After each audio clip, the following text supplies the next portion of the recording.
night. So I decided I like sweets. I decided to try one of these moon cakes that they bought all the teachers at my center. You know, a nice sweet cake with some glass of milk. Do not be deceived by the beauty. It is not a sweet, creamy treat. No, man, beware of the moon cake. That is nasty. Right? So I'm chewing this bean curd salted egg thing. And I figured it out. It hit me. Well, two things hit me. First of all, don't try moon cakes, all right? There's a reason you don't see a bunch of t-shirts of Vietnam that say, "Yum, moon cakes." Right? But the second thing is, I ate this, and now I can tell other people, no, you don't need to fucking do that. And that's my legacy. All right? All my life, I've been that guy who just kind of didn't think things through and moved on appetite and do a lot of stupid shit. Just so you don't have to learn the hard way. Right? Yeah, now I forgot what they were. No, I mean, it started early in life. I was pretty much girl crazy by 6 years old, right? And I learned things when I was 14. Here's some things you don't need to find out for yourself. All right? You don't need to crush up sweet tarts into a fine powder and snort like blue and pink lines off your desk at school to impress some 14-year-old girl. Like look at me, ooh, I'm a young gangster drug lord, right? First of all it does is freak the shit out of people, right? And sugar straight to the brain that fucking burns, worse than a COVID test. Has anyone had the COVID test yet? Yeah, they're real chick about shoving that thing into your fucking brain, aren't they? What else? 14. Alright? Even though Bart Grant, the hottest chick with the best feathered hair, has agreed to go out with you, you don't need to prove your love to the school by eating 19 carnations. Right? Yeah, I did. I got taken from the ambulance, from the school on Valentine's Day. That's why there were so many carnations. I get my stomach pumped. My dad showed up at the hospital, he just looked at me and went, "This is unacceptable." I said, "Does that mean painful?" He said, "No, more like stupid." And then he went, "Why?" I said, "I don't know. I'm hoping you could help me out with that." He said, "Your brother doesn't eat flowers." I said, "My brother's not fucking horny like I am." Actually, true fact, when I was 14, People magazine named me #1 in their top 50 horniest people on the planet. It's not true. That's why I ended up in boys' school. What other things I learned in life? No matter how charming you think you are when you're 21 and drunk, don't come up behind two federales while they're talking to your friends and hug them by the neck and go, "Gentlemen!" Right? And on an addendum note to that, if you ever find yourself in Tijuana face down on the ground with 4 guns on you, it's not the best time to try and speak Spanish. So I learned these things. I've gotten better. I used to not have an edit button. Here's for the comedians. Sometimes, no matter how funny you think it is in your brain, don't fucking say it. Don't say it. My ex, she was having a real emotional week one time. And we came home, I love my Greyhound. And I was like, "Oh, and then she just came out, she's like, "I feel much better." She's like, "You say I love you to that dog about 100 times more than you do me." And I said it. I was like, "But she doesn't fucking talk, honey." And it wasn't fucking funny, apparently. For 2 years, it wasn't funny. 2 years later, we're at a party.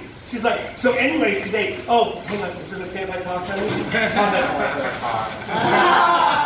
Right? Yeah. I'm going from there. So these are things I've learned. Here's another one. All right? Thanks to me, you now will know that you never have to use a whole tin of Tiger Bomb to masturbate. Oh. How much do you use, man? The whole little tin can. Is that for men or for women? wasn't in it for neither. Because the first night is not the pain. The more you watch it, yeah. So you don't need to do that. So anyway, all right, now I'm going to get back to the pie. So I lied. I didn't have any milk, right? I only had quick chocolate powder. And I opened the door to go out to Family Mart like a block away, and it was just too fucking scary, too ominous. I was high. I was like, I can't go out. So I mixed the chocolate powder with orange NutriBoost. Oh. Yeah. You don't need to try that now either. It didn't work. But anyway, I got really introspective, and I started looking at myself really close in the mirror. And then, does anyone else have this problem? There was no hair. I have this one mysterious black hair. Yeah. There's no hair, and all of a sudden it's like happening on your arm. And you're like, where the fuck did the hair come from? Right? And the thing is, I have a very weird connection with body hair and women, right? I'm Italian, like full blood, and so we have an affinity for women with body hair. That's why Italian men, that's why we all grow mustaches. So we look like mama, right?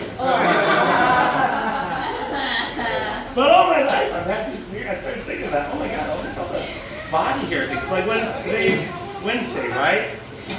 I'm having fun. A year and a half ago, I used to start drinking at 10 in the morning because I was dating this Greek girl. And Wednesday night was, honey, can you shave my back night?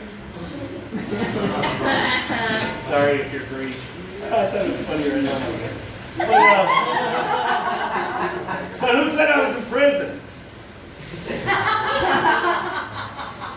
Jail. It was jail. All right? That was Emily, the same girlfriend. She, we get to the body here in a second. She was always very jealous. Like, are you cheating on me? I found that people who say, are you cheating on me? Are you cheaters? Right? Like, I went to jail for a while. And she was like, I hope, you know, I'm in jail, honey. And then she visited me, she's like, you don't look so good. I'm like, yeah, things aren't that great. My cellmate really likes me. It's like, you like him? I'm like, yeah, it's okay. So you're cheating on me. I said, no, honey, I'm being raped by a guy who's broke. Oh, you even have a nickname? Emily was a little sponge. She's nice. I did 12 years. So, but at one point she was so jealous. She said, I don't trust you. Look what I did. And I said, what? And she pulled her pants down. Sorry, it's graphic. And she had shaved her pubes into the letter T. She goes, there. Now I'm yours. And if you kill me, everyone will know who did it. And then I had to call. That should have kept in my fucking head again, right? Yeah, what are you doing, man? But I said, oh yeah, right? Because if I dust the whole house and vacuum and bleach the drains and soak your fingers in acid so you don't have fingerprints, oh, I think I'll forget to shave your pubic hair. As soon as I said hair, I was like, ah, fuck, did I really say it? And she's like, oh my God. And then she told everybody. So Facebook went down to like 12 friends. So these are all things. The last thing I'm going to tell you about, you guys want to hear more about the pubic hair? Yeah. All right, there was Stephanie, a bartender in New York. Stephanie was a smoking hot Puerto Rican girl that one by one, most everybody dated for a short period. So one night it was my turn. She's like, no, I think you're kind of hot and fine. But I don't know about you guys. I'm like, oh girl, I will eat you alive. She goes, shit. She's like, Puerto Rican guys don't eat. And I'm like, oh, you have never met a gorilla. So I talk a big game. We get home. She's like, help me. And she's wearing jeans. And she's like, I had to peel them off, right? She's like, help me out. So I undid the first button, and I got the zipper about down to here, and out of her pants is, boom, like Colin Kaepernick was jumping out of her underwear to do like a Nike hat. And I'm like, oh my gosh. She's like, are you freaked out? And I'm like, no, that's a lot of hair. She's like, I believe in being natural.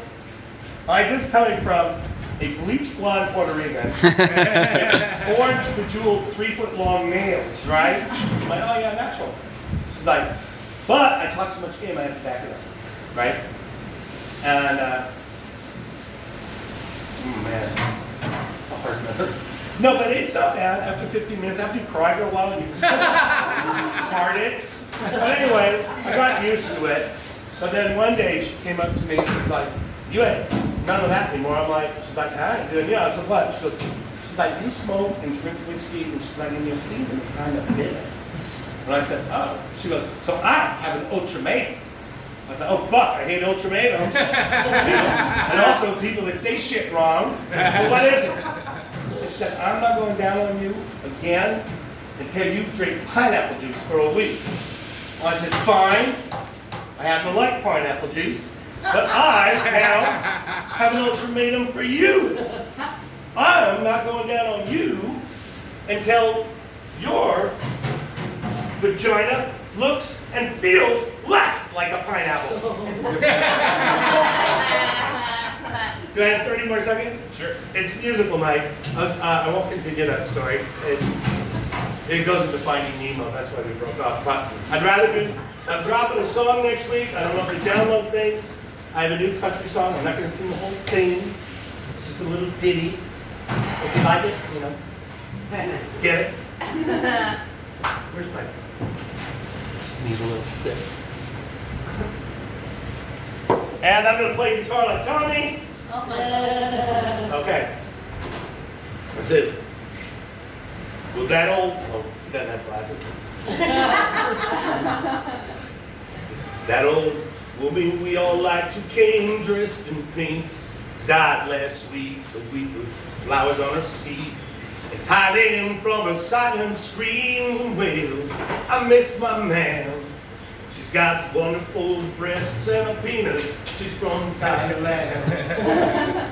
And Bob Becky, the barkeep, has long longed to be a woman. He tried to hold his sadness back, but down his cheek rolls a tear. He ain't got the money for the operation. His chest is as flat as the head of my beer. He grows sullen. He throws his bar rag down, finally screams and hollers. Folks, I know that times are tough, but a few more dollars I could buy me some nickels in them areolas. It's the saddest strip club in the land.